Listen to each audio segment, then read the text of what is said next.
già che sei qua. Già che ti dici la poesia. Già che sono qua mi presento.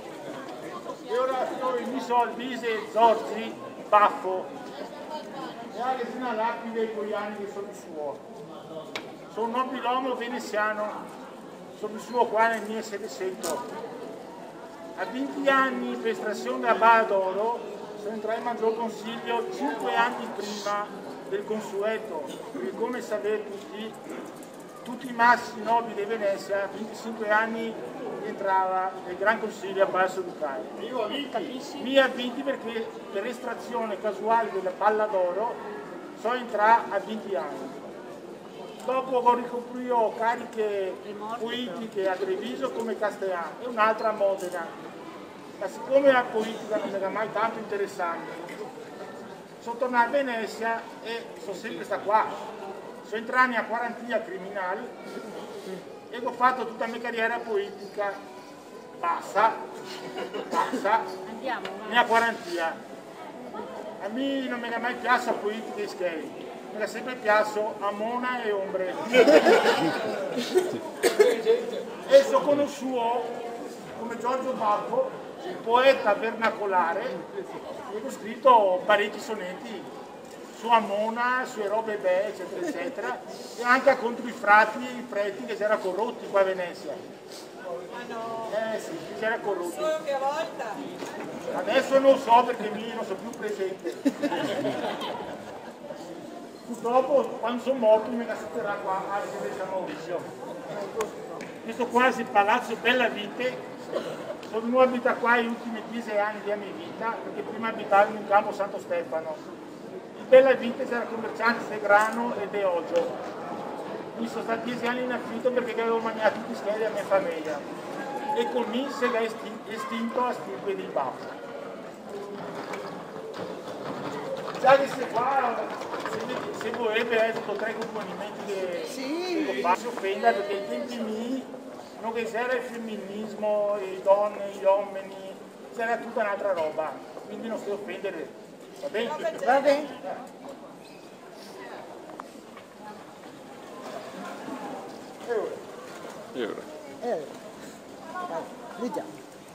E ora mi dedico queste mie composizioni agli uomini, alle donne morbinose, a cui veramente che cose e guarda per il verso che sia buono. Che gli dica che qua dentro non c'è né critiche né offese alle persone, che di Dio non si parla né dei re, ma sono delle cose belle, allegre e buone, cose deliziosissime, cioè de bocche, tette, cui, cassi e mone.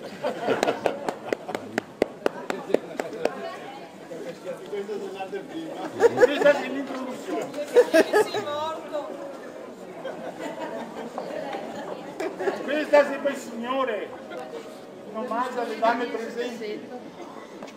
Donne, credevo che su Barpissar la mona abbia fatto la natura, l'aveva fatta perché il mondo dura, facendo lei uomini ciavar. Ogni qualvolta che la vuoi salvare e che mette a sera ora, tu fai un gran peccato, perché sapete che come per sgolarsi è fatto l'osetto, e come il pesce si è fatto panoare, come per rinfrescarsi è fatto il giasto, e come il legno si è fatto per bruciare, così a Mona si è fatta per il caso. Ambigua, un po' ambigua. Questo qua si fa il Signore anche per gli uomini, perché parlare non si è mai sbagliato.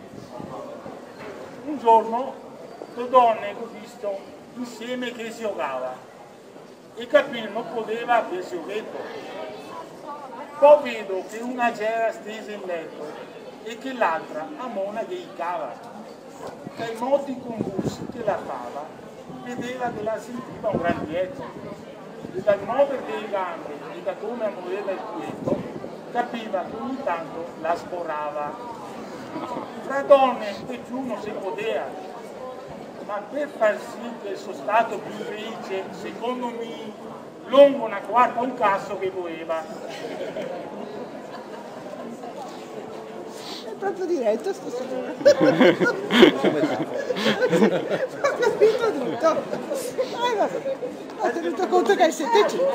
Sono persi reali,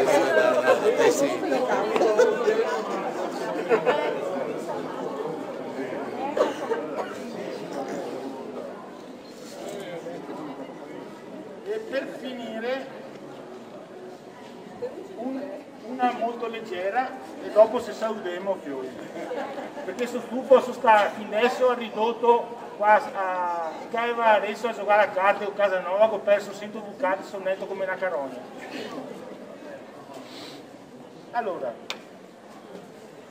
ho voluto ciavare un dì a Passì una certa Bettina Castellana, l'ho vista in casa in tempo del Caldana e la c'era in camicia e in sottania. Finché le tette può toccare un tantino, se mi dai il caso indurio come sta canna. Qua lo tratta sul letto a modo puttana, col cui in su che c'era grasso e fino. Dopo godito, carabeta, un adesso con lo selte vengo sola, sporsimi ben la mona che te lo metta. Ma invece che in mona, in culo ho messo. Allora l'altra a castigare, ti fai, aspetta, ti metti in culo, ma non importa, dai, fuori. Ciao, noi ci vediamo.